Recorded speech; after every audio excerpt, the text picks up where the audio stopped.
Welcome, everyone. I'm very honored and excited to welcome Julia Cameron back to Walk the Talk Show, which is Elephant Journal's podcast and video series.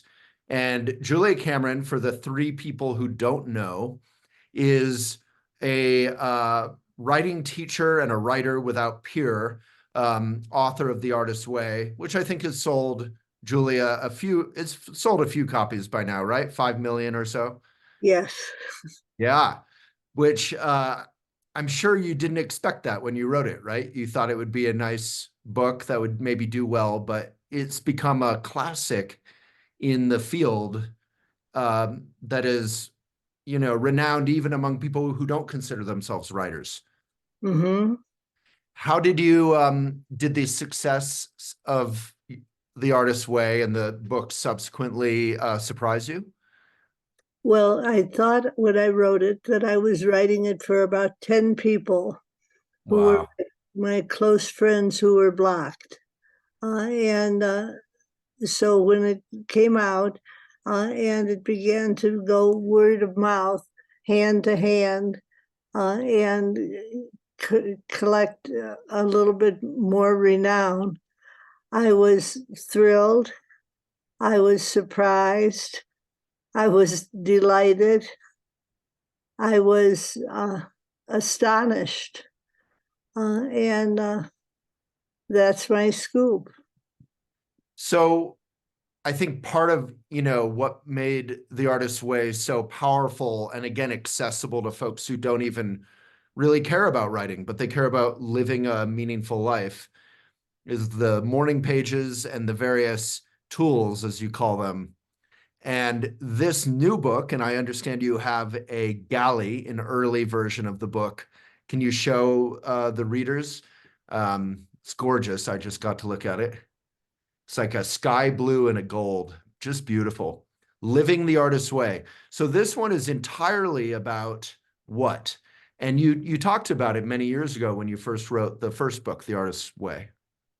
So it's a book about guidance and about the fact that we all have access to a higher power and to wisdom beyond our normal keeping.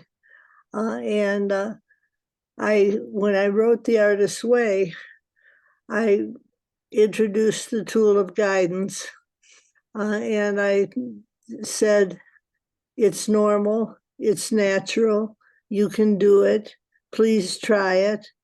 And then I let it go. And I went for 30 years without mentioning guidance again, even though I was using it all the time. And you had written about it in that first book, right? Yes, I wrote about it in The Artist's Way, Yeah. but I didn't write about it again for 30 years. Yeah. So what I love about everything that you do, because, we've interviewed Natalie Goldberg and other wonderful writing teachers, and she's a gift in her own way, is that when I'm reading your work, I'm not sure if you're writing about how to write better, to get unblocked, all that, or just how to live better and be unblocked. It's sort of all the same thing. So how do you use guidance in your life, just practically day to day? Well, I use it all the time in all the different arenas of my life. Whenever I'm baffled or confused, I go to the page and I write, "What about X?" Right. question mark. Right. And then I listen and I write down what I hear. And it's a pretty potent tool because it gives you a sense of direction and it gives you a feeling of optimism and if you want benevolence. It keeps saying, all is well. And I keep thinking, are you out of your mind? What do you Yeah. mean all is well? Yeah. Um, I don't know how quickly I can find it, but I saved one little excerpt from it that I just loved. It was something about um that the general message of guidance, as you said, all is well, is that you're held and you're safe and something else, like you'll be okay. Yes, you'll be okay. All is well. You are led carefully and well. And so when you get this message, a lot of times it seems too good to be true. Right. Uh, and you say, well, I don't know if I believe that. Right. What I have found is that in cozy retrospect, uh, it's true. Mhm. All has always been well. And it helps empower you to deal with the challenges, to kind of have a game plan or a path.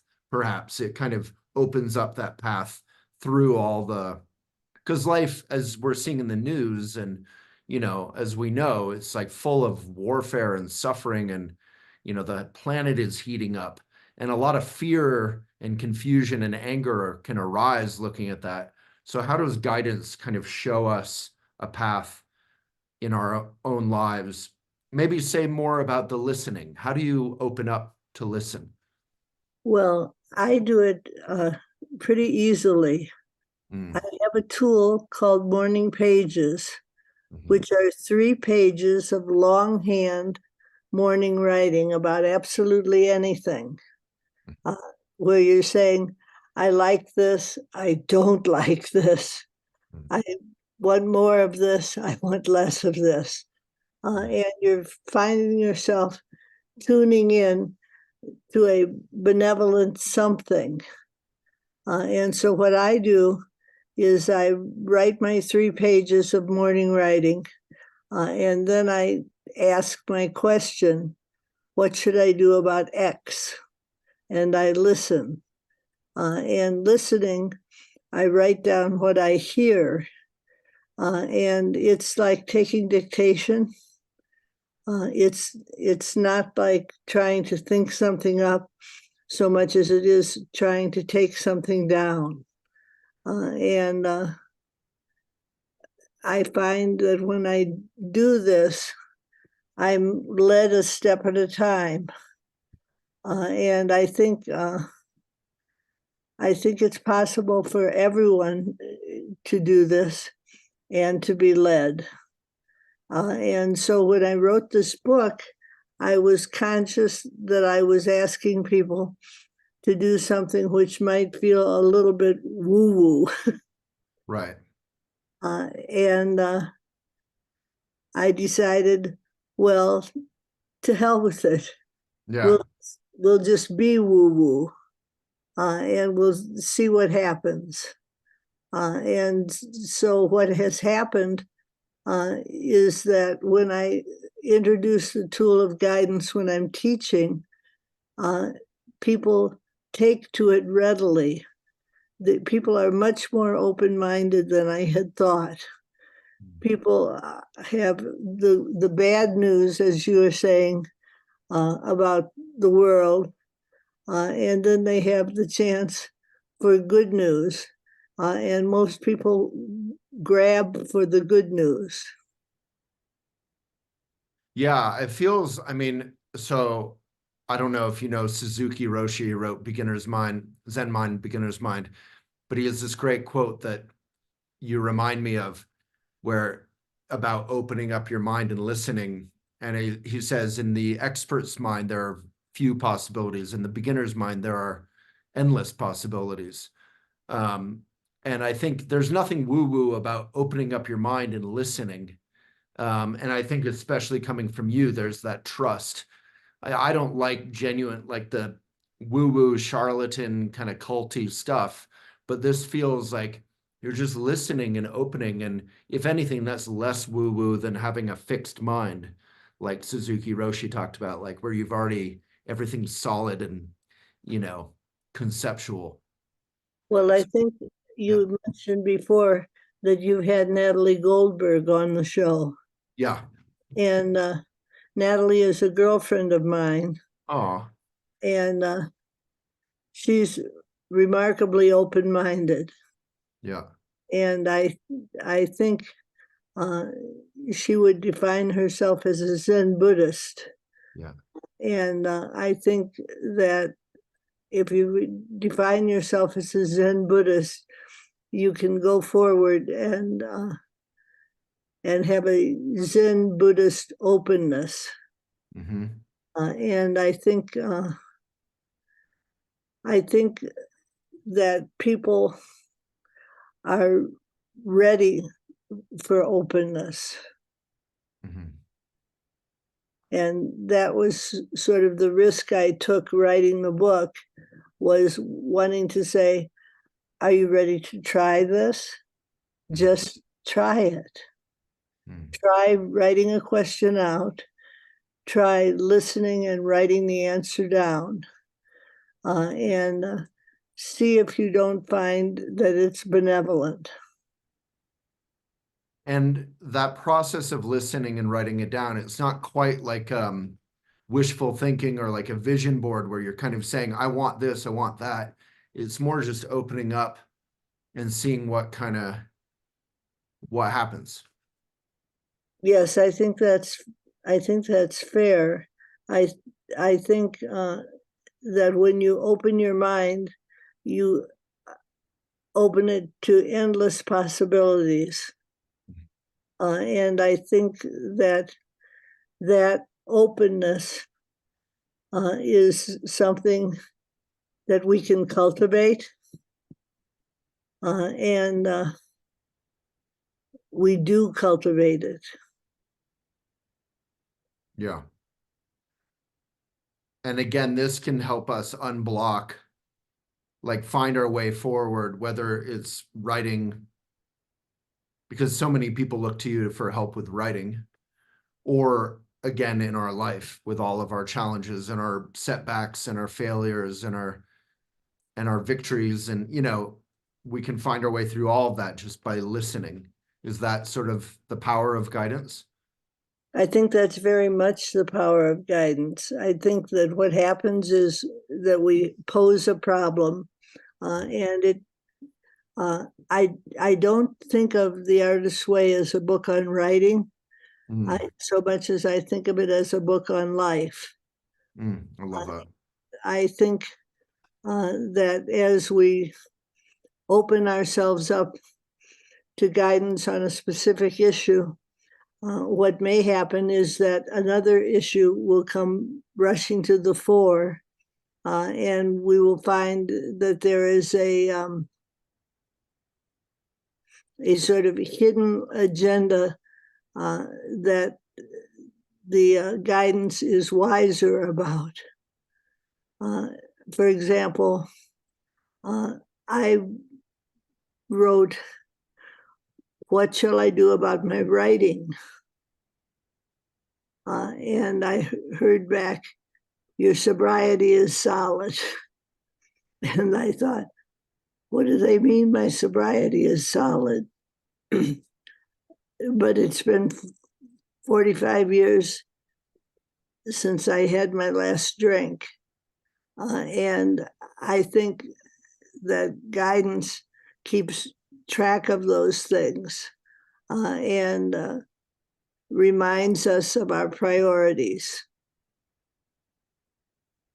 So what did you take from that message, that it was saying you've established a solid base of a healthy relationship to your, past drinking, you're sober, so you can then go forward and write? What's the moral of that story, kind of? I think you're exactly right that the moral of the story is, having established a solid base, Yeah. you can now go forward and write. I think we talked about that last time when we talked about your wild bohemian days in New York City and all that. It was pretty fun. Yes, my wild bohemian days are something that I look back on with sort of wonder, Yeah. and feel myself saying, oh, you're solid now. What a relief. Right. Yeah. Yeah, I love that. So for you, I'm gonna assume you're still practicing what you preach. You do your morning pages. Can you tell us about maybe just outline because guidance is like the fourth tool, right? It's part of your toolkit. Mhm. What are the other tools that you talked about in the artist way? Well, I think the tool that's most famous, if you will, is the tool called Morning Pages. And it's a free form tool where I ask you to get up in the morning, go to the page, and before your defenses are in place, write 3 pages of longhand writing about absolutely anything. And so you write your morning pages, and that's a daily practice. And it's non-negotiable. And I find that I'm still doing morning pages, and I still do them because they still work. And so once a week, I ask you to go on an artist date, which is a expedition to do something that enchants or interests you. And it should be something fun. It should be something that gives you a feeling of enjoyment and expansion and even glee. So that's the second tool. And when it's used in conjunction with the artist with morning pages, it creates a powerful launching pad. And you do that on your own, right? You take yourself out on a date. Yes, I should have said that. That uh, an artist date is a solo expedition to do something that just enchants or interests you personally. Love that. So then the third tool is very simple. It's take a walk. And I ask you to do this maybe twice a week. Take a walk for 20 minutes. See what happens to your consciousness. See what happens to your sense of expansion. See what happens to your sense of glee. And so those 3 tools, uh, morning pages, artist dates, and walks, are integral to working the artist's way. And then I have the fourth tool, which I'm introducing now, which is please go ahead and ask for guidance about something that's baffling to you. And this tool is very powerful. And I feel like it brings people home to themselves. And that as you're asking for what should I do about X, you're asking for guidance on your life in general. So it doesn't seem perhaps like a creativity tool so much as a life tool. And is the guidance part of the morning pages? Like that can be your morning pages, or is it separate from that? It's separate. Separate. You do your morning pages, you finish them, and they open you up to asking for guidance. And I sometimes say you might want to keep a separate journal for your guidance. And you have your morning pages in one book, and then you're asking for guidance, and you're answering it in another book. And I think at least with the morning pages, you said it's good to write like larger form, like 8 by 12, not like a little journal, right? Yes, I think this is a very important point. I'm glad you brought it up. I think that writing morning pages are, 8.5 by 11. And if you write smaller, trying to think you're being clever, and you'll write miniature pages, what happens is you miniaturize your thoughts. Mhm. So Yeah. we don't want to do that. Right. Just relax and expand a little bit. Yes. And then what was the other note? There was a great point. Oh, with the walks. You said the walk shouldn't be like you're not on your phone, you're not looking at your phone, you're not taking photos. You just keep it simple, right? You're just walking. You're just walking. You're walking with no particular agenda. Right. And you don't take your phone with, you don't take your Walkman with. You are trying to tune into your own consciousness. And it's pretty potent. Are you allowed to take your dog with you? Well, if you take your dog, you're taking your dog's walk. Yeah, that's true. Your dog is saying, "Oh, look at that adorable Rottweiler. Oh, look at Right. that pretty Cocker Spaniel. I think I'll say hello." And so when you're taking your dog's walk, you're finding yourself interrupting the flow of your walk, and you don't want to do that. Thanks for listening. Hope you're getting a lot out of it. The full conversation is on our indie platform that supports and continues our work, elephantjournal.com/videos. You can subscribe, listen, watch, and participate there. And when you do so, you'll keep these mindful videos and podcasts going. elephantjournal.com/videos. May it be of benefit.